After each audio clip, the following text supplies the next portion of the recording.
모든 것이 수수께끼로 남아있는 잉카의 전설, 마추픽추. 그리고 이 문명의 요적을 보유하고 있는 나라, 네, 바로 페루죠. 페루는 오늘날 마추픽추뿐만이 아닌 다양한 생태계를 보유하고 있는 남미 국가로서 많은 사람들에게 관광지로 주목받고 있어요. 그런데 페루의 수도 리마에 자리 잡고 있는 산에 나무가 없다고 하는데요. 이걸 더 정확히 이야기하자면 나무가 있어야 할 자리에 집이 있어요. 이는 도시에서 살아갈 여건이 되지 않는 가난한 사람들이 산으로 올라가 빈민촌을 형성했기 때문이라고 하는데, 이 사진을 보시면 페루 수도 리마에는 거대한 콘크리트 장벽이 자리 잡고 있습니다. 그리고 이 장벽은 오늘날 페루의 부유층과 빈민층을 나누는 빈부격차의 상징적인 존재라고 하죠. 그렇다면 과연 페루에서는 도대체 어떤 일들이 벌어지고 있는 걸까요? 오늘은 이 내용을 한번 이야기해볼까 합니다. 자, 오늘 저와 함께 살펴볼 지식가이드는 페루의 빈부격차입니다. 남아메리카에 위치한 국가 페루. 이 나라의 총면적은 1억 2,852만 헥타르로 우리나라보다 약 12배 정도 크고, 남미에서는 브라질과 아르헨티나 다음으로 넓은 국토 면적을 자랑하고 있어요. 하지만 페루의 인구는 총 3,435만 명으로 국토 면적에 비해 적은 편에 속하기도 하죠. 그런데 이 나라의 빈부격차 굉장히 심각한 상황이라고 하거든요. 사실 우리가 살아가는 사회 어디에서든 빈부격차는 존재하기 마련이고, 이는 완전히 해결하기 어려운 사회적 문제이지만 페루에서 발생하고 있는 빈부격차는 많은 이들이 씁쓸함을 삼키게 만들고 있습니다. 먼저 2021년 기준 세계 소득 불평등 데이터에 따르면 페루의 상위 10%가 전체 소득 61.2%를 차지하고 있고, 하위 50%가 전체 소득의 5.7%를 차지하고 있다고 해요. 또한 전체 인구의 14%에 해당하는 극빈층을 포함해 절반에 가까운 인구가 가난에 허덕이고 있다고 하죠. 이 중에서도 특히 페루의 수도인 리마, 이곳에서는 도시 가운데를 중심으로 극과 극인 세상이 나타나고 있다고 합니다. 그 이유는 현재 페루의 빈부격차를 상징하고 있는 월 오브 쉐인, 즉 수치의 벽 때문이라고 하죠. 최고 높이 3m, 길이 10km 규모의 이 장벽은 꼭대기에 날카로운 철조망과 고압 전류가 흐르고 있어 사람들이 이 장벽을 넘지 못하도록 만들어 놓았다고 해요. 그리고 이 장벽을 기준으로 봤을 때 한쪽은 부유한 사람들의 마을, 다른 한쪽은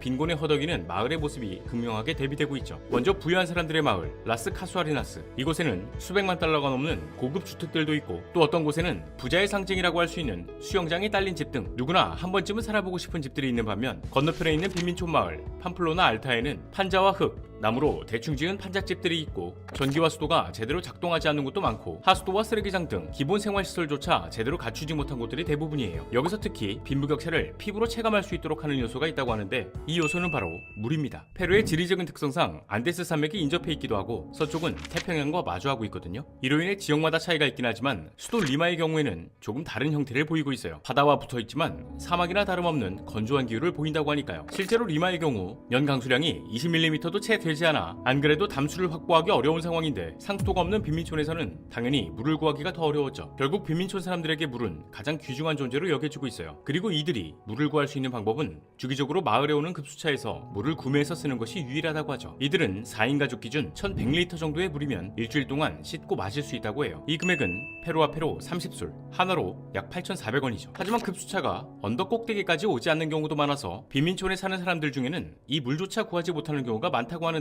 가장 기본적인 물도 구할 수 없는 환경이다 보니까 당연히 굶주림에 허덕일 수밖에 없었고, 이로 인해 빈민촌 사람들은 물건을 훔치고 강탈하는 등 치안도 좋을 수 없었죠. 심지어 빈민촌에 지어진 집들은 대충 판자나 흙으로 만들어진 집이다 보니 지진에 취약할 수밖에 없고, 바람이 강하게 부는 날에는 지붕이 통째로 날아가는 경우가 많았다고 해요. 또한 폭우와 홍수가 발생할 때는 집이 떠내려가기도 하고, 뜨거운 남미의 해는 이들을 더욱 괴롭히고 있죠. 이렇게 인간이 살아가는 데 있어 가장 기본적인 의식주에서 큰 차이가 나고 있는 이 상황은 부유층과 빈민층의 생활 수준에서 더욱 명확하게 드러나고 있었는데요. 이 중에서도 특히 의료 시스템, 페루의 의료 서비스는 두 지역이 극명하게 갈리는 현실을 그대로 반영하고 있다고 합니다. 의료보험 제도는 가입한 의료보험 종류에 따라 이용할 수 있는 병원이 달랐는데, 공영병원, 직영병원, 민영병원 등 시설에 따라 의료진의 차이를 두고 있어요. 이걸 다시 말해보면 아픈 것도 서러운데 병원에서도 차별이 존재한다는 거고, 빈민촌에서는 일반적인 슈퍼마켓이나 재래시장조차 찾아볼 수 없다고 하거든요. 심지어 빈민촌은 물도 전기도 나오지 않는 경우가 많다 보니 각종 인프라와 편의시설들은 모두 부촌에서만 누릴 수 있는 하나의 특권으로 여겨지고 있죠. 한 도시에서 벌어지고 있는 극과 극의 상황, 그리고 이를 더 극적으로 만들고 있는 수치의 벽은 언제부터 생겼던 걸까? 때는 시간을 거슬러 제2차 세계대전 직후 페루 각주로 퍼져있던 사람들은 일자리를 찾기 위해 도시로 이동하기 시작했어요. 당시 페루는 구리,